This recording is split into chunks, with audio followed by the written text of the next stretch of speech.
ദൈവത്തിൻ്റെ ഇഷ്ടം നിറവേറ്റി അവിടുത്തെ സ്നേഹത്താൽ നിറയുവാൻ നിനക്ക് സഹനശക്തി ആവശ്യമുണ്ടെന്ന് ഹെബ്രായക്കാർക്ക് എഴുതിയ ലേഖനം 10-26 വാക്യത്തിൽ നമ്മെ ഓർമ്മിപ്പിക്കുന്നുണ്ട്. നമുക്ക് ഏവർക്കും ദൈവത്തിൻ്റെ ഇഷ്ടം നിറവേറ്റുവാൻ സഹനശക്തി ആവശ്യമാണ്.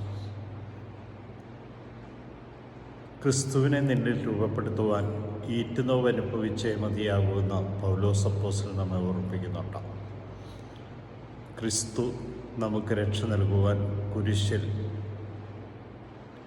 കയറുന്നതിന് മുമ്പ് തന്നെ ധാരാളം പീഡകൾ അനുഭവിച്ചു.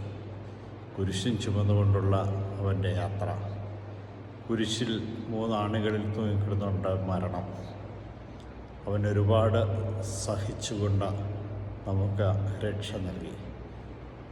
എന്നാൽ അതിനുള്ള നമ്മുടെ ചെറിയ ചെറിയ കുരിശുകൾ സഹിക്കുവാനുള്ള സഹനശക്തി വേണ്ടി പ്രാർത്ഥിക്കുവാനും ആ സഹനശക്തിയിൽ നീ രക്ഷ നേടിയെടുക്കണമെന്നും ഇന്ന് കർത്താവ് നമ്മെ ഓർമ്മിപ്പിക്കുന്നു.